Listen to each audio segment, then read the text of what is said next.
Hey guys, Joe of the Joe Madden Sports Podcast here, joined today by Brian Edwards, Senior Handicapper for a Vegas Insider. Brian, how's the afternoon treating you so far? It's treating me great, Joe. Thanks so much for having me. Oh, it's an absolute pleasure to have you here. While we get started, can you let everyone know where they can follow you on socials? Yeah, so on Twitter, my handle is @VegasBEdwards. That's about it, really. Those are my main. I mean, I guess I have a Facebook for Brian Edwards Sports as well, but Twitter's where I do most of my sports chatting, if you will. Awesome. Love it. Now, Brian, how'd you get into the industry?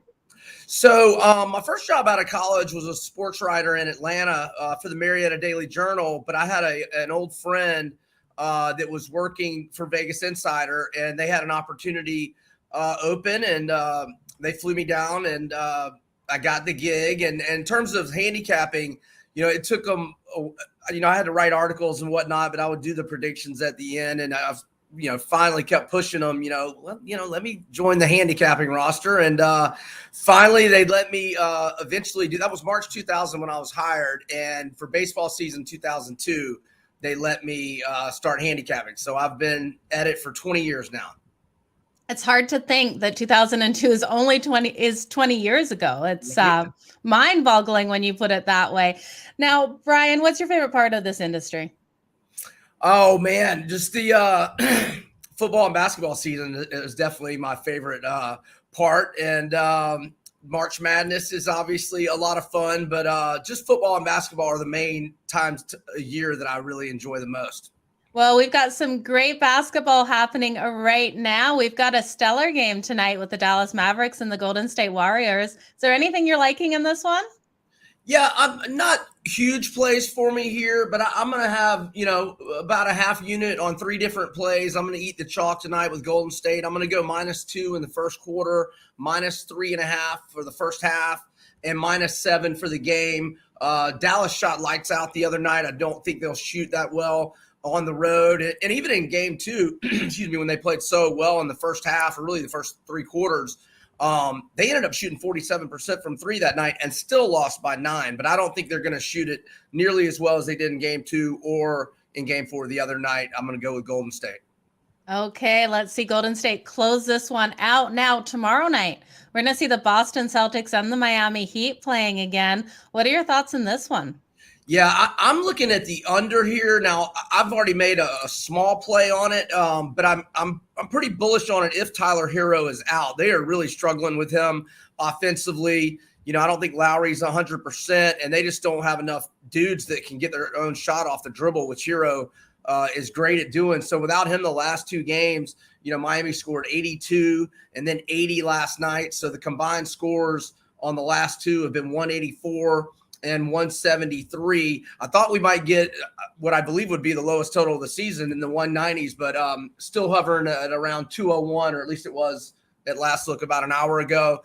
Again, I'll like it more if Hero is definitively out, but I'm okay with a small play on it regardless, like ahead of time, because, if he gets ruled out tomorrow, maybe it would go down a little bit. Yeah, so under tomorrow night. Yeah, this is going to be an interesting game tomorrow night between these two. Do you ever, when you're looking at totals, break down these team totals and look at taking the team totals over or under as well in these games?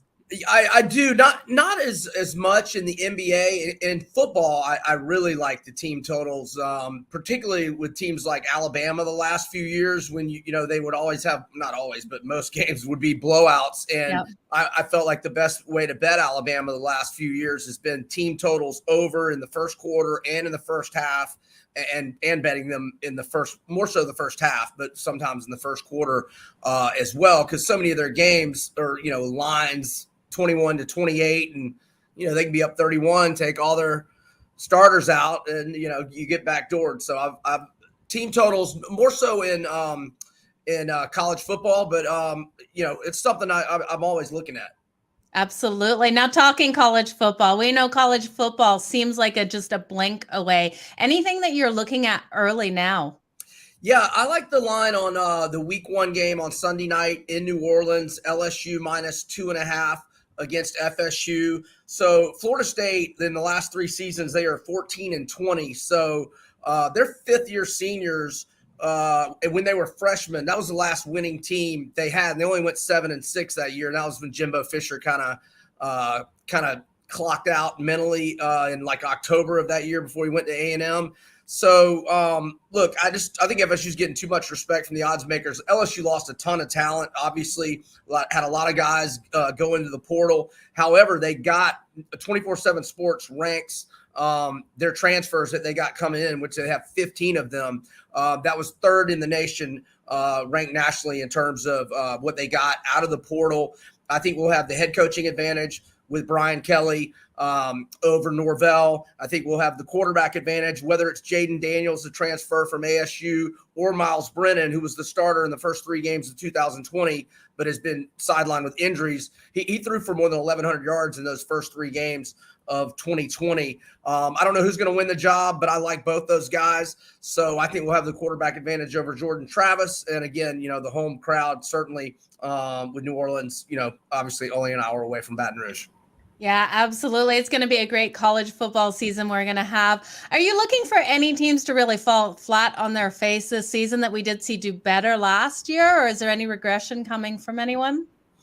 Well, I don't want me to talk out of 2 sides of my mouth because I'm talking about the LSU matchup with FSU where I do like them. But I do think it is probably going to be a tough transition year for LSU, at least to the standards, that they've had for many years, obviously last year being an exception. So I could see, LSU taking a step back, or really just right around where they were last year, which was an enormous step back. Off